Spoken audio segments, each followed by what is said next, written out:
This is how to cast on using the long tail method.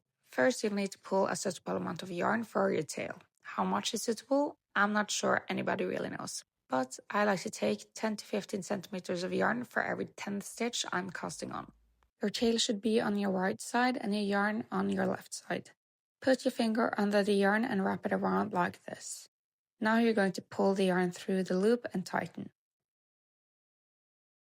Put both of your needles inside the loop and tighten again. This is your first stitch.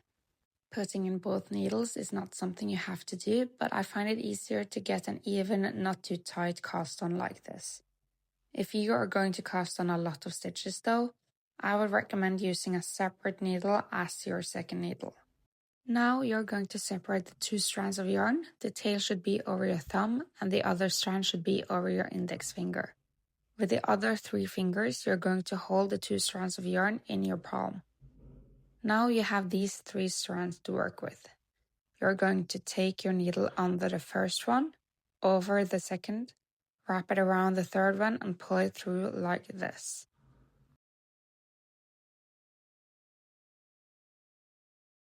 Again, you're going to take your needle under the first one, over the second, wrap it around the third one and pull through. Continue until you reach the number of stitches you need.